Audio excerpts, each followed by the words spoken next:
Hello, everybody. Thank you again for watching. It is the American Doofus Show. Don't be a doofus. Please subscribe, like, share, hit the notification button so you'll know when we're on. A couple of stories. First of all, I want to welcome Soul to the show. It's always good to have a dose of soul, Yeah. especially when you're a white man. The more soul you can get, the better off you are. So welcome. I want to do this story that I've got to get out, and I want to get your response to it before we talk about Elizabeth City. So, okay, I'm going to read this just the way that it is reported. An unarmed man shot 6 times and killed by Jacksonville police early Wednesday was reaching down inside his car when the officer opened fire, police said. That's how the story begins. Davian Darnell Williams, age 36, had drugs in his socks, but no weapons. Following the 2:15 a.m. traffic stop by Officer Jeff Edwards in Arlington, said Police Chief Tom Hackney. Williams had been driving suspiciously in a Burt Road area for known drug activity. Then he began trying to elude Edwards by making sudden turns and running several stop signs, according to the police officer. Let me get, my computer just froze up.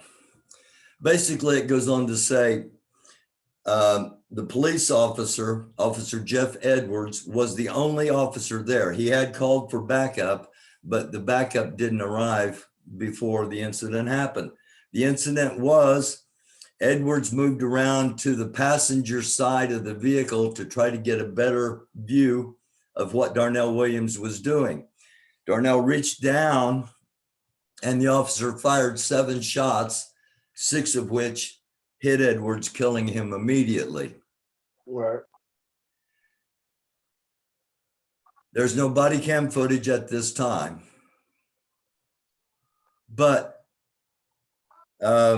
there were no weapons found in the vehicle or on Darnell. Right. He had, I'm going from memory because my old technology computer locked up on me. He had 1.6 grams of crack in one sock and just under 1 gram of powdered cocaine in the other sock. The officer, because there was just one there. Okay. He had no idea he had anything on him. Do you feel targeted when you're in a vehicle? Soul.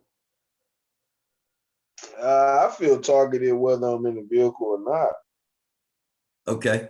All right. I mean, just this situation right here alone is kind of similar to what happened to Andrew. It's got some similarities to it. That's kind of why I wanted to introduce this report, if you will, even though I didn't get to read it exactly as I wanted to, but that's the gist of it. And I'll talk more about it in an upcoming episode when there is some footage available, because Right. that matters. And that also ties into what's going on down there in Elizabeth City, North Carolina. 20 seconds of body cam footage. Oh, yeah. Released to family members and attorneys. Correct. Thus far. Now, tomorrow, supposedly the family is going to get to see more footage. Supposedly tomorrow, the times are kind of off right now. Like I'm not really sure about the times right now. I can't confirm them. What I'm hearing, the latest news is 8 o'clock tomorrow morning. Okay. The family and the attorneys are supposed to see 20 minutes of 2 hours worth of footage. Okay, so they're still going to see an edited version. Yes, sir. Okay, all right. Now, let's just go back to that day. You were on the scene of the incident within a short amount of time of it happening, correct? Yes, sir. Yes, sir. I didn't actually see him get murdered. Right. But We was actually one of the first ones on the scene, actually, yes. Me, Okay. my wife, actually it was a woman. I want to give, I mean, if you can, let me please give her the credit that she deserves. But the young woman, Kelly White, that's Tell it. she's a native here. Okay. If it wasn't for her, none of us would be in the position where we're in now. So I just want to make sure that everybody understands. She was out there. She noticed a couple of discrepancies. Uh, Not as much as maybe I noticed, to the point of where they started scrambling around and stuff, but definitely to the point to where it got their attention. Like, okay, wait a minute, people are paying attention to what's going on now. Okay, so it was Kelly White was there on the scene first, then you and your wife, and then others started coming. But talk to us. What did you see that, or what has Kelly White said that she saw that was that's out of the ordinary, that's troubling, or that Well, needs to get out? when we first got on the scene, we was under the impression that there was a 14-year-old involved, a 14-year-old child. So I mean, of course, in the community, it happened in the school zone already, a school zone where my wife grew up in. And that. So we frequent that street a lot, and Okay. it was just a concern. Like the day was off. It's not a day that we usually go like in that in that early in the morning, Mm-hmm. but everything was just off. We go there, we see that the same people are picking up shell casings, they're tampering with evidence, like cleaning up the scene type stuff. They're like looking through the car. I mean, it's just stuff that you're seeing like in broad daylight. Like what are y'all doing? And then it switched the narrative to another police force that was in their county, a neighboring city. It's like right close to us where the beach and tourism is, Nags Head and all of that stuff is. A lot of discrepancies came into that because our Pasquotank Sheriff Department was telling everybody that it was their county officers that actually did the shooting. They also put the narrative out about the 14-year-old. So we found out later on that there was no 14-year-old ever involved. There was no 14-year-old ever killed there. So this So I sounds mean, like smoke. This sounds like it's total smoke and mirrors right from the start. Let me go back because I know some viewers are going to have a question. Are you okay. saying that the officers that actually did the shooting were the ones policing the area, so to speak, and picking up the shell casings, or were they investigators? Were the investigators on the scene when this was happening? Let me walk it through so that the viewers can understand what it was Okay. that I'm saying. Yeah. All right. So from the time that I got there, the sheriffs was still there. The Okay. ones that's questioning The, right now. the ones that did the shooting, the ones that were involved were all still there. Yes.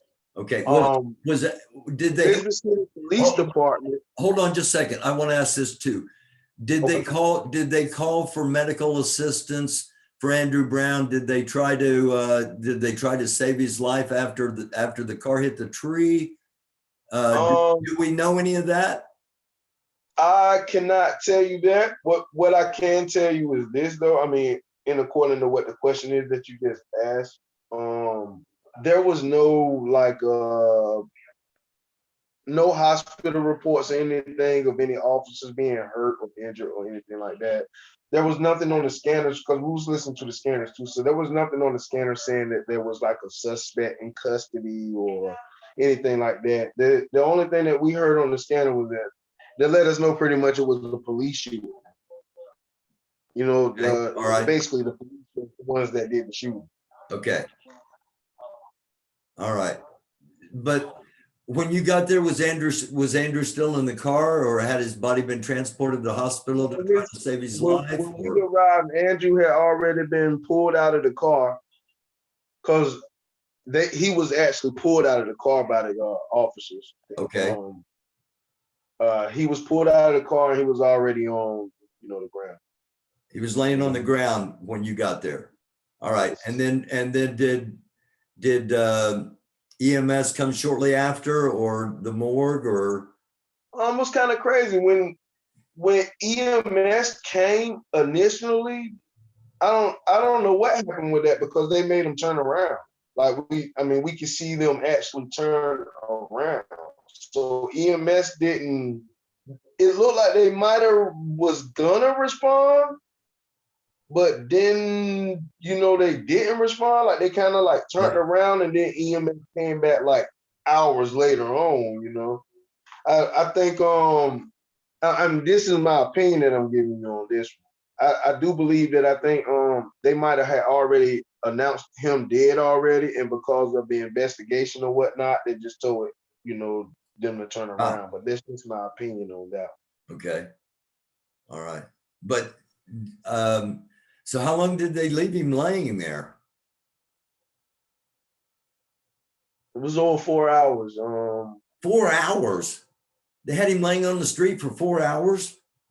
It was over 4 hours, knocking on 5 hours. Damn, soul. I mean, we was out there from the time that they. I mean, I guess after they did what they did to him, to after everything was done, like them. You were out there for on the record to. Yeah. Was out there for the whole thing. Yeah. Did you get video footage? You can go. You can go on my Facebook page. Because my wife and like the community has actually like been putting a lot of stuff together where I've been involved in it. But my wife has a lot of stuff that she put on my page. Okay. That was dealing with that, the first day. Like okay. All right. All right. We'll do that. We'll direct people to your Facebook page then. Yes. And before we forget, we also have to direct people to EC Justice Facebook page, EC Justice, where all the information is coming out there. And we've been trying to keep eyes focused on Elizabeth City.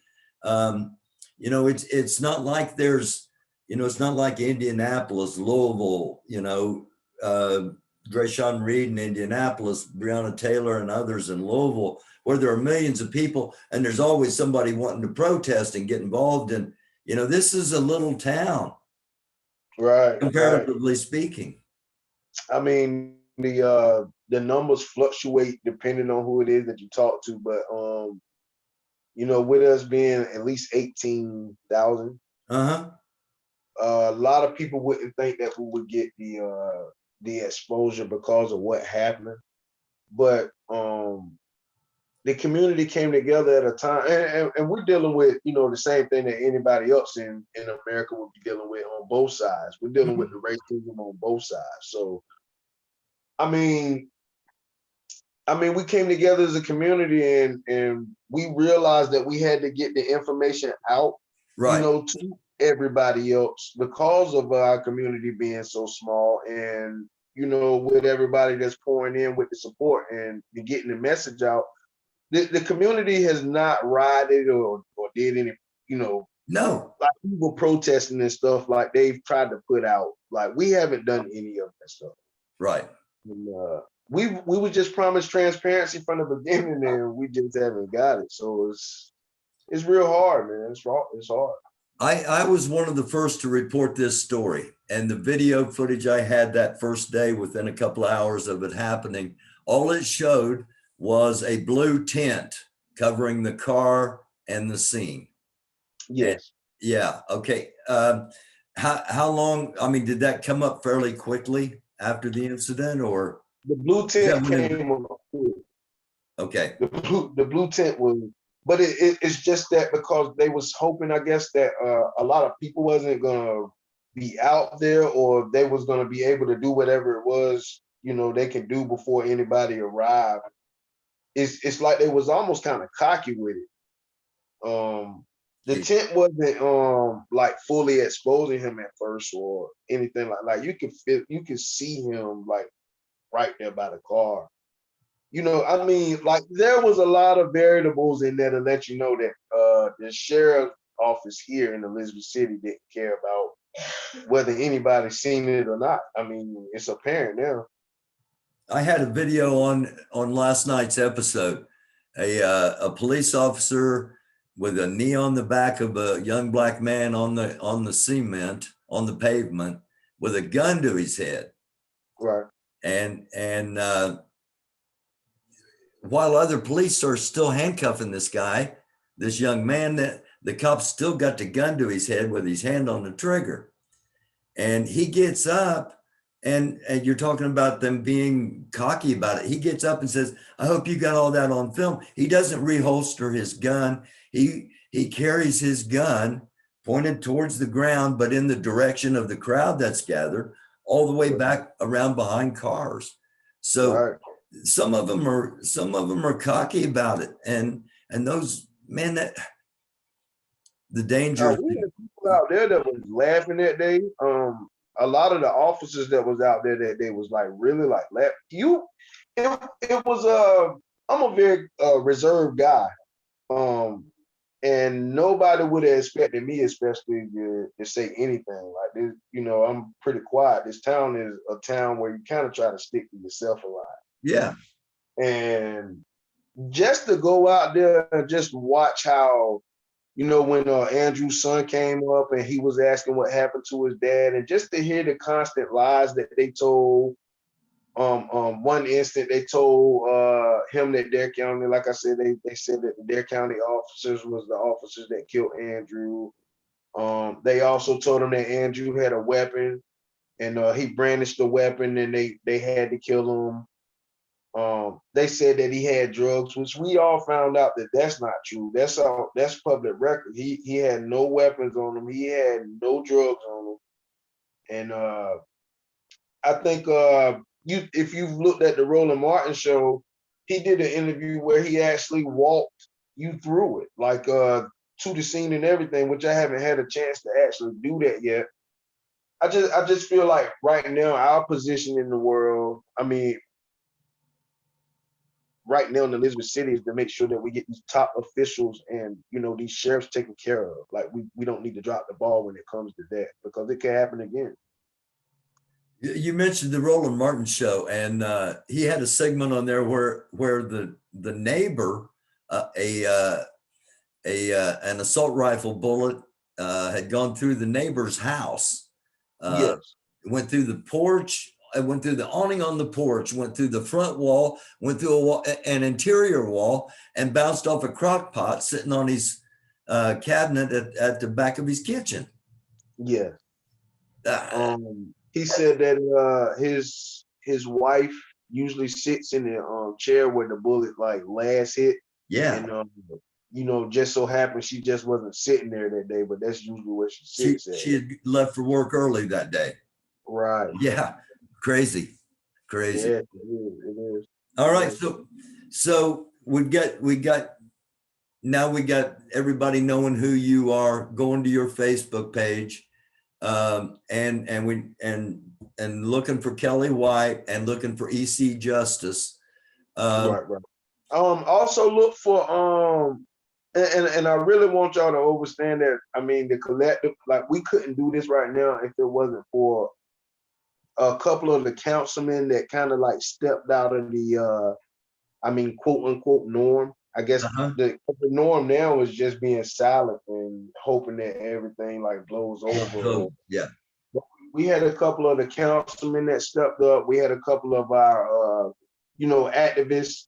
I mean, because we're made activists now, like normal people made activists. We didn't want this to happen to our city. But if it wasn't for, you know, these guys that done picked up the torch and actually helped us get the word out, you know, I mean, I have to shout them out if you'll let me. It's not absolutely. That's what we try. That's what we do. I want to make sure that I give a shout out first to my wife, because she's been bearing with me, Nikki Moore. So like y'all can go on her Facebook page too. She has a lot of lives dealing with this situation that was going on that day too. So it's informative. Nikki Morris. Nikki Morris. N-I-K-I. Morris. All And right. my Facebook page is Deshaun Soul and then Morris. Okay. So it's Deshaun Soul and then Okay. Morris. Gotcha. But then we got Daniel Bowser, we call him Chop. Orange Juice Jones is what you can call him on Facebook. But and Maria Cookie LaFrance, I think her name is, but we call him Cookie. Like she has a channel on Facebook called Cookie's Corner. Like we have a lot of preachers that came out. Everybody's kind of stepping out of the norm now just because of the situation. I just wanted to give the credit because it's not just me. It didn't just start with me, but I realized it could have been me. And now everybody else that's getting, helping out and stuff like that, they realize that could have been them too. So it's a collective effort. And I just want to give, the respect due to what, the people that's helping. And the respect is justified because this isn't like Black Lives Matter International people came in or. Well, I'm gonna tell you this. I appreciate. You people are doing it on the ground. You people are doing it within I the kind of community. appreciate the Black Lives Matter movement, but I'm not affiliated with that. And in other words, what I'm saying is I didn't sign up to be in the Black Lives Matter movement. Oh, no. But what I'm saying is you're kind of a self-created activist. You weren't asking to be an activist. It happened in your community. You saw something needed to change and you became an activist. Yeah, true indeed. Well, I served in the military. I mean, when you serve your country, you done been to other countries, you done fought, for the country. It just gives you a sickening feeling when you realize that you're still fighting for your freedom here. You know what I'm saying? Like at any given moment, they can take away your life, your privileges, or anything just because. Yeah, you fought for a country. You fought for a country that does not that 100% of the people don't respect you. Right, true indeed. I mean, it's not everybody. No, it's not everybody. No. I've seen a lot of people come together here that I've never met before in my life, so it's funny. I didn't know they lived here, but I mean, it's a lot of us realize that it's important what's going on right now, and we need to fix it. And you need to keep getting the voice out there, and you need to keep eyes on Elizabeth City, and that's what we're trying to do with this episode. I appreciate it. No problem. Is there anything else you want to talk about? I mean, right now, what we're doing, we're trying to do like things in the collective. So we got a lot of people doing things where we can change some of these laws that we deem Jim Crow. Yeah. It's still Jim Crow process. We got people that's trying to make changes and get different revenues and stuff like that was stripped from our city, dealing with these top officials and stuff like that we're talking about now. So we're kind of in the phase of, trying to comfort the family, try to get justice for the family. And at the same time, we need to try to rebuild because our top officials have let us down. They're asking us to trust them. And at the same time, they're slapping us all in the face. Yeah. It makes you fight harder if that's what it is that you believe in. I just want to make sure everybody get a fair shake here. So. Yeah. What I say on here a lot is that that it takes all things. It takes people protesting, keeping attention on it. It takes people in politics to actually make changes. It takes people with protection to make sure communities are safe. It takes people on social media, and it takes people like us in independent, non-traditional media to tell the truth on things. All of these things have to keep happening to move anything forward, in my opinion. It can't be just one. You're not going to take something by force alone, but force can protect your community. Right. I mean, that's the problem that we had when this first broke. We had all these mainstream medias coming in, CNN and all of that. They're on the scene. And they want to talk, but it's almost like they want to kind of like twist the narrative. Like at first, it was the angry mobs are protesting, and all of this this cockamamie stuff that's coming up instead of like sticking to the script. So I was very, reserved about who it was that I was going to talk to about Right. any of this stuff. Right. I don't want anybody to get it twisted that it's a black and white thing here. We've not one time made it about that. No. If you look at the protesting and everything that's going on, we have all nationalities marching with us. So, I mean, the narrative has been clear from the beginning that the sheriff department has tried to control it. The news medias and everything that they're putting out, they're trying to control it. And we have these other people that, including myself, that are fighting to try to, put out to let y'all know that, hey, man, we're not doing any of that, but we are seeking justice. We are asking for them, to be honest about what it was that they promised us in the beginning. Yeah. I mean, we had a sheriff here that last year we did a protest, a peaceful protest in honor of George Floyd, and the sheriff gets up and he speaks on how you can call him. He's against all police brutality or anything, and here it is. We find out you're giving a call. You knew about this. After you said that you didn't know anything about it, you was being transparent about it. You was trying to tell them to give the tapes up. To be honest with you, we just found out a couple of days ago, maybe like 2 or 3 days ago, that he gave the word, or through an interview, that he told the other sheriffs that they need to take their families and leave for their safety. And I'm thinking to myself, like, ain't that aiding and abetting? Because the FBI is here, investigating these officers right now. You just gave them the green light to just, y'all just go ahead and leave. So it's like, what do you want us to do as a people here in the community when we don't know who to trust with? Yeah. And so the thing that bothered me from the start was immediately after the incident, when the police saw the body cam footage, the first thing they did was declare a state of emergency. Right. Yeah, they punished us. So that just told everybody right away what's on that tape. That's not, right. Whatever's on that tape is not good, or they're not going to declare a state of emergency. Right. I hope, because my hope is that the city stay peaceful, because the 20 seconds that the lawyer described to us and some of the family members that that they seen, it was nothing. It was nothing like positive about it coming from the sheriff department from the 20 seconds that they've seen. And now, you're basically slapping the family in the face, like every time that you show like snippets of this tape of watching it, what I'm saying, their son, their dad, their, whoever get murdered. Yeah. And then giving them 20 minutes. So it's like, it's going to cause, I feel like it's going to cause an uproar, but at the same time, we're just trying to get the city to stay peaceful and let the FBI do their job first. Let's find out what the FBI do. All right. Thank you very much for coming on here, sir. Yes, sir. I appreciate you. I appreciate everything you're doing, man. I really do. I appreciate your service to the country, and anytime anytime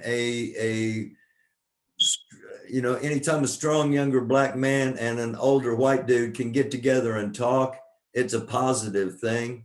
It doesn't happen enough, and people need to see it more, because the more we talk, the more people understand that, man, we're so, we got so much more in common as people than, and there's so many people that try to use racism to divide us and keep us divided.